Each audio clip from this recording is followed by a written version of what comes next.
বিসমিল্লাহির রহমানির রহিম। আজকে মঞ্চে উপস্থিত আমাদের আজকে নির্বাচনী সভার প্রধান অতিথি কামরুজ্জামান সোহাগ ভাই, উপস্থিত আছেন আমাদের ফুলছড়ি উপজেলা বিএনপি সম্মানিত সাধারণ সম্পাদক আব্দুল সালাম সরকার ভাই, উপস্থিত আছেন আখতারুজ্জামান মাইদুল মোল্লা ভাই এবং হানিফ প্রামাণিক এবং আরও অনেক নাম বলার সময় নেই সবাইকে, এবং সামনে উপবিষ্ট মা বোনেরা এবং সম্মানিত লেখার পড়া সবাইকে সালাম জানাচ্ছি, আসসালামু আলাইকুম।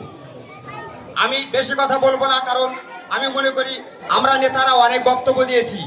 আমি জাস্ট মহিলাদের ব্যাপারে একটা কথা বলে আমি আমার সংক্ষিপ্ত বক্তব্য শেষ করব, কারণ এর চেয়ে মূল্যবান কথা আমাদের কামরুজ্জামান সোহাগ ভাই, সালাম সরকার ভাই এরা বলবে। প্রিয় এলাকাবাসী, আপনারা দেখেছেন এই এলাকা থেকে 17 বছর আমরা যারা বিএনপি করেছি, বিএনপি পরিবারের সন্তান ছিলাম। আমরা গলিতে গলিতে রাস্তায় ধান খেতে পাট খেতে আমরা ভুট্টা খেতে লুকিয়ে থেকেছি, আপনারা সবাই দেখেছেন। এর মধ্যে আমরা এইভাবে দলটাকে এই জায়গায় নিয়ে এসেছি, আমরা স্বৈর শাসকের পতন ঘটিয়েছি।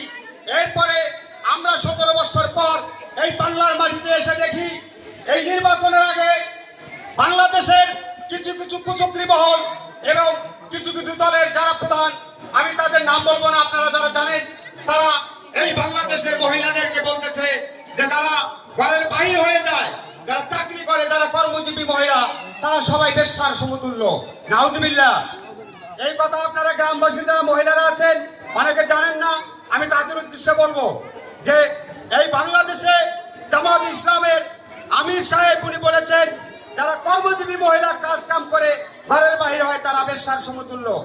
আজকে আমি বলবো এই এলাকায় অনেক মানুষ ভোট চেয়ে যাচ্ছে, অনেক মার্কার মানুষ ভোট চেয়ে যাচ্ছে। মহিলাদের ব্যাপারে আমি লক্ষ্য করতেছি তাদেরকে ইমোশন ক্রিয়েট করে, তাদের নরম মনকে হানা দিয়ে বিভিন্ন মিথ্যা প্রলোভন দেখিয়ে তাদের কাছে জামাত ইসলাম তারা ভোট চেয়ে যাচ্ছে। সম্মানিত ভাইয়ের আমার, আমি মনে করি আমাদের এলাকার যারা মহিলারা আছে যদি চাকরি নাও করে, আমাদের সংসারের কাজ ঘরের বাইরে হয়ে তারা বাইরে গিয়ে তাদের ঘরের কাজ করতে হয়।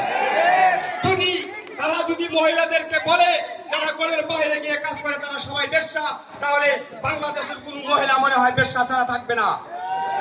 এবং আমি মনে করি যে এই কথা বলেছেন আমাদের আমি, ওনার বউ নিজেও একটা চাকরি করে, তাহলে ওনার বউ সহ সারা বাংলাদেশে সবাই বেশ্যা হবে। এটা কি সম্ভব? এদের মুখে গালের জুতা মারা দরকার।